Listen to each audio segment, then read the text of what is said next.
Hello friends, स्वागत है आपका लॉग्यान चैनल पर। आज के सीआरपीसी के लेक्चर में हम लोग बात करेंगे अध्याय 4 की। अध्याय 4।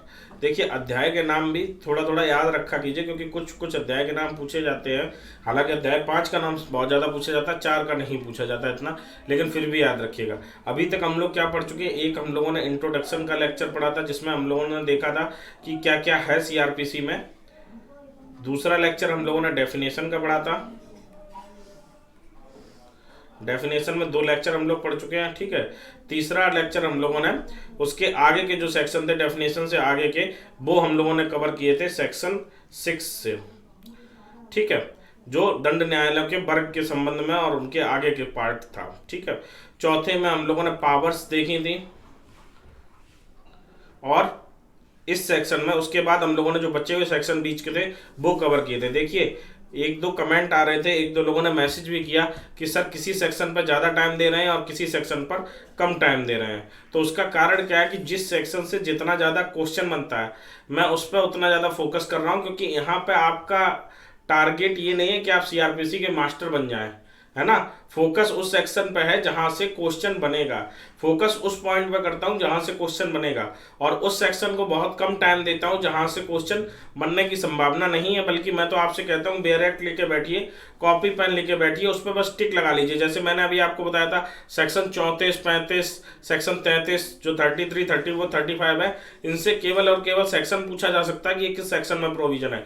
अंदर के प्रोविजन नहीं पूछे जाते हैं। तो जिस सेक्शन पे जितना टाइम हम दे रहे हैं, वो इस पॉइंट ऑफ व्यू से दे रहे हैं कि एग्जाम में आपके लिए क्या प्रॉफिटेबल रहने वाला है, एग्जाम आपको कैसे क्रैक करना है। मेरा आपको सीआरपीसी या किसी भी सब्जेक्ट को पढ़ाने का ये उद्देश्य नहीं है कि मैं उसमें आपको मास्टर बना दूं। मैं तो एक सेक्शन पे, आप बताइए, काफी देर तक चर्चा करता रहूंगा। आप एक ही सेक्शन, सेक्शन 35 इसी को ले लीजिए, इस पर आपको बहुत देर तक बताता रहूंगा, लेकिन मुख्य उद्देश्य वो नहीं है। मुख्य उद्देश्य ये है कि आपको अच्छे से अच्छा नॉलेज मिले और आप एग्जाम क्रैक करें, है ना। तो आप इस बात को ध्यान में रखिएगा कि जहां पे छोड़ रहा, हाँ, कोई अगर सेक्शन ऐसा रह जाए जहां से क्वेश्चन बहुत बनते हैं, हालांकि ऐसा रहेगा नहीं, और वहां मैं मिस कर जाऊं, तो वहां पे जरूर इन्फॉर्म कीजिएगा। बाकी विश्वास रखिए कि जो एक्सपीरियंस है उसके आधार पर मैं कोशिश कर रहा हूं कि कम समय में आप अच्छे से अच्छी, कम मेहनत में आप अच्छे से अच्छी तैयारी कर सकें, ठीक है। तो आज अध्याय 4 शुरू करते हैं इसी बात के साथ। अध्याय 4 में हम लोगों को बहुत ज्यादा अंदर डीपली नहीं पढ़ना है, हम लोगों को मेन मेन सेक्शन देख लेने हैं और उसके कुछ प्रोविजंस देख लेने हैं। अब अध्याय 4 में सेक्शन 36 से सेक्शन 40 तक पढ़ने को हमको मिलेगा, क्योंकि 40 के बाद अरेस्ट वाला प्रोविजन शुरू हो जाता है, और वो मोस्ट इंपोर्टेंट चैप्टर है प्री पॉइंट ऑफ व्यू से, मेंस पॉइंट ऑफ व्यू से, ठीक है। तो यहाँ पर आज हम लोग 36 से 40 सेक्शन तक देखेंगे। तो सेक्शन 36 कहता है वरिष्ठ पुलिस अधिकारियों की शक्ति के बारे में। तो एक तो सिंपल सी बात है कि आपसे यही पूछा जा सकता है, power of superior officer of police कहां पे दिया गया है, तो आप बता देंगे सेक्शन 36 में दिया गया है। अब इसमें क्या पावर दी गई, इसमें कुछ ज्यादा नहीं कहा गया, इसमें बस ये कहा गया है कि जो पुलिस थाने का भार साधक अधिकारी है, उससे ऊपर का अधिकारी जहां भी नियुक्त होगा, उसे पुलिस थाने के क्षेत्र के संबंध में जो पुलिस थाने के भार साधक अधिकारी को पावर मिली हुई है, वो पावर उस वरिष्ठ पुलिस अधिकारी की भी होंगी। समझ में आ गया? नहीं समझ में आया होगा, उसका रीजन ये है क्योंकि आपको बिल्कुल बुकिश लैंग्वेज में मैंने समझा दिया। अब आप कॉमन लैंग्वेज में समझिए। एक ये एरिया है, मान लीजिए आपका कस्बा है, हमारा कस्बा है, कोई भी कस्बा, ए नाम का एक कस्बा है, इस पे एक एसओ है, एक थाना है, थाने में क्या होगा, स्टेशन ऑफिसर, ठीक है। एसओ होता है, जो इंस्पेक्टर रैंक का पुलिस ऑफिसर होता है उसे ही एसओ बनाते हैं, ठीक है। एक एसओ है जो ये थाने का भार साधक अधिकारी, इंचार्ज ऑफिसर है पुलिस का, इस थाने का इंचार्ज ऑफिसर है, इस पुलिस थाने का इंचार्ज ऑफिसर है, ठीक है, पुलिस स्टेशन का। अब ये कहा गया है यहाँ पर कि जो सीओ होगा, सीओ में, सीओ के अंतर्गत तो कई ऐसे थाने आ रहे होंगे ना। सीओ तो तहसील लेवल पे बैठता है, सर्किल ऑफिसर होता है, सर्किल जो होता है उस लेवल पे बैठता है ना। तो सर्किल ऑफिसर को ये पावर इस थाने के रिलेटेड एसओ के बराबर पावर मिली होगी। मतलब जो पावर एसओ को प्राप्त है वो सीओ को भी प्राप्त होगी, सीओ उस पावर को एक्सरसाइज कर सकेगा। अब सीओ से ऊपर एसपी होगा डिस्ट्रिक्ट में, तो एसपी को भी इस थाने से रिलेटेड या उसका जो भी क्षेत्र है उसमें जितने भी अधिकारी हैं उन सब अधिकारियों के बराबर पावर मिली होगी। एसपी के पास ये पावर भी होगी, सीओ वाली भी। एसपी के पास इस क्षेत्र के संबंध में सीओ वाली, एसओ वाली सब पावर्स होंगी। ये किस सेक्शन में कहा है? सेक्शन 36 में कहा है। आपसे बस इतना पूछा जा सकता है कि वरिष्ठ पुलिस अधिकारियों की शक्तियां किस सेक्शन में दी है? सेक्शन 36 में दी है। समझ में आपको आ गया होगा कि जो नीचे के अधिकारी की जो पावर होगी, जो पुलिस का इंचार्ज है उसकी पावर उससे ऊपर वाले सभी अधिकारियों में निहित रहेगी उस क्षेत्र के संबंध में, और उससे ऊपर वाले अधिकारी के पास अपने से अधीनस्थ अधिकारी की जो भी पावर है वो उस व्यक्ति में निहित रहेंगी। ये सेक्शन 36 कहता है। भाषा एक बार पढ़ के सुना दे। पुलिस थाने के बाहर साधक अधिकारी से पंक्ति में वरिष्ठ पुलिस अधिकारी जिस स्थानीय क्षेत्र में नियुक्त है उसमें सर्वत्र उन शक्तियों का प्रयोग कर सकता है जिनका प्रयोग थाने की सीमाओं के अंदर ऐसे अधिकारी द्वारा किया जा सकता है।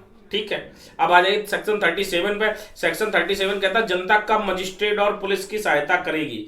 तो ये क्वेश्चन एक तरीके से, ये क्वेश्चन बार बार पूछा भी गया है प्री में। ये क्वेश्चन पूछा जा सकता है कि जो पब्लिक है उसके मजिस्ट्रेट और पुलिस को असिस्ट करने की पावर, असिस्ट करने की ड्यूटी किस धारा में दी गई है? तो धारा 37 में दी गई है। मजिस्ट्रेट और पुलिस की सहायता किसके द्वारा? जनता द्वारा।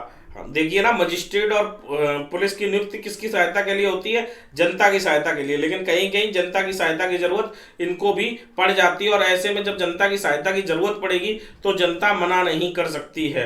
किन किन? प्रत्येक व्यक्ति ऐसे मजिस्ट्रेट पुलिस अधिकारी की सहायता करने के लिए आबद्ध है। मतलब आप आबद्ध हैं, आप सहायता करेंगे, आप सहायता करने से मना नहीं कर सकते। बाउंड हैं आप। क्या है?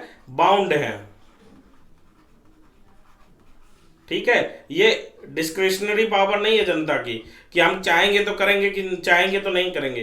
कहाँ पे, किस लेवल पे करेगी? अगर कोई मजिस्ट्रेट या कोई पुलिस अधिकारी है वो किसी पर्सन को गिरफ्तार करना चाहता है ना, और उसे पकड़ने में या उसके निकल भागने से रोकने में कोई सहायता की जरूरत है तो जनता उसे सहायता देगी। अब जैसे मान लीजिए पुलिस अधिकारी ने किसी अपराधी को पकड़ा, लेकिन चूंकि वो अपने अदर स्टाफ को बुला रहा है तब तक उसके पास ये दिक्कत है कि हम इस व्यक्ति को कैसे रोकें।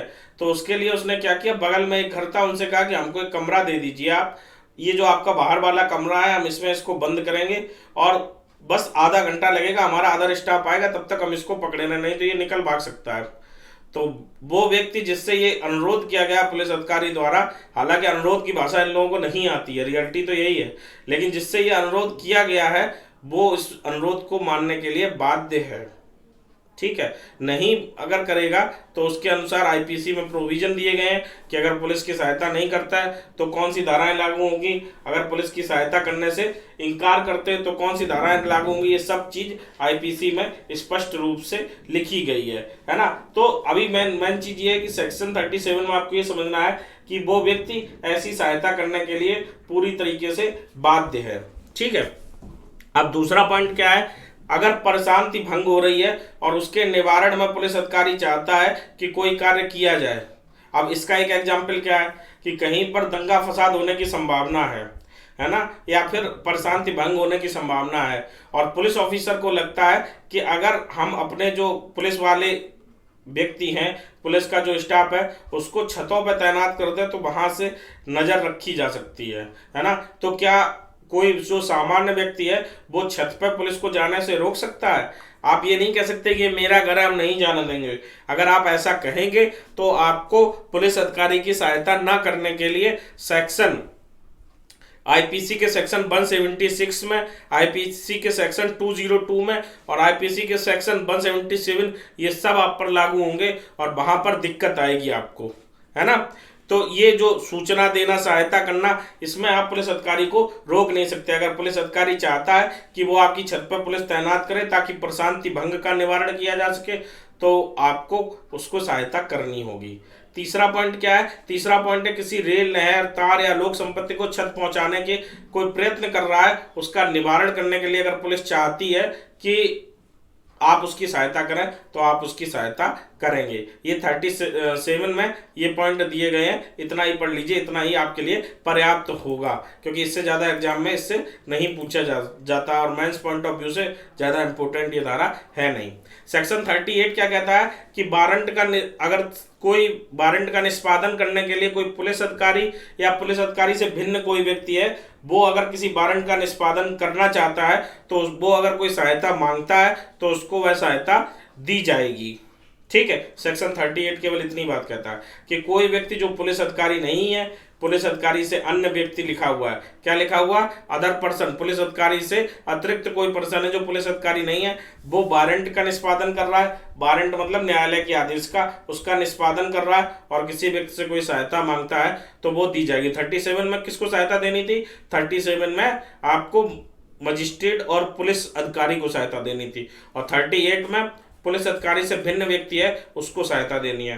अब 39 में क्या कहा गया है कि अगर कुछ अपराध हो रहे हैं, कुछ अपराधों की एक सूची दी गई है 39 में, सेक्शन 39 में, तो जनता का कर्तव्य है कि वो इन अपराधों के बारे में पुलिस को इत्तला दे, पुलिस को सूचना दे, है ना। तो एक क्वेश्चन तो यही बनता है सीधा सीधा कि अगर कुछ सर्टेन ऑफेंस है उनके बारे में पुलिस ऑफिसर को इंफॉर्मेशन देने का किस धारा में प्रावधान है, या किस धारा में पुलिस अधिकारी को इत्तला देने का प्रावधान जनता को किया गया है।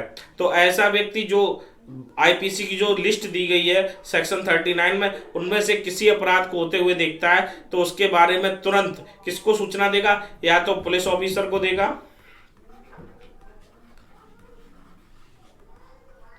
या निकटतम मजिस्ट्रेट को, जो नियरेस्ट मजिस्ट्रेट उपस्थित होंगे, इन दोनों में से आपने सूचना दे दी तो आपका कर्तव्य खत्म हो गया।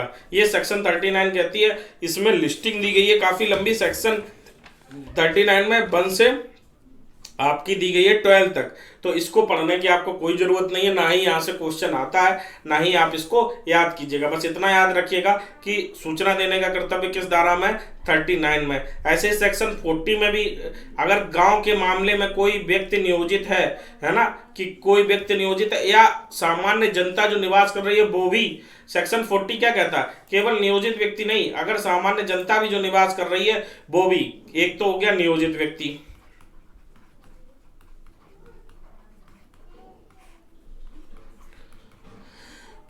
गांव के मामले में, ठीक है, और दूसरी गांव की जनता,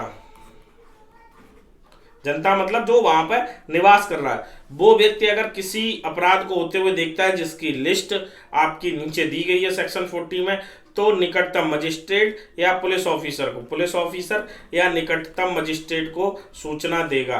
तो अब आपको बस इतना, इस सेक्शन में आपको कितना याद रखना है, केवल ये याद रखना है कि गांव के संबंध में अधिकारियों को रिपोर्ट करने की कर्तव्य या रिपोर्ट करने की शक्ति, इसके अलावा आपको कुछ भी याद नहीं रखना है। तो सेक्शन 40 की ना तो आपको लिस्ट याद करनी है, ना उससे आगे कुछ याद करना है। यहाँ पर अध्याय 4 तक हम लोगों ने खत्म कर लिया है।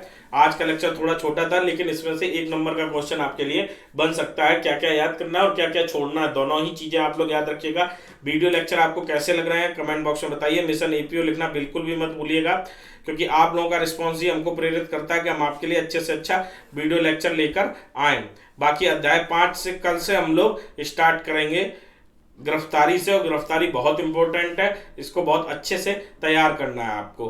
ठीक है, मिलते हैं अगले वीडियो लेक्चर में। चैनल पर नए आए हैं तो चैनल को सब्सक्राइब कीजिए, वीडियो को लाइक कीजिए, शेयर कीजिए, और ये जो मैं आपके सामने बोर्ड पर लिखता हूँ ये सभी चीज़ें आपको कहाँ मिलेंगी, ये सभी चीज़ें आपको मिलेंगी टेलीग्राम चैनल पर, तो उसका लिंक डिस्क्रिप्शन में है, वहाँ से इसको आप डाउनलोड कर सकते हैं। धन्यवाद।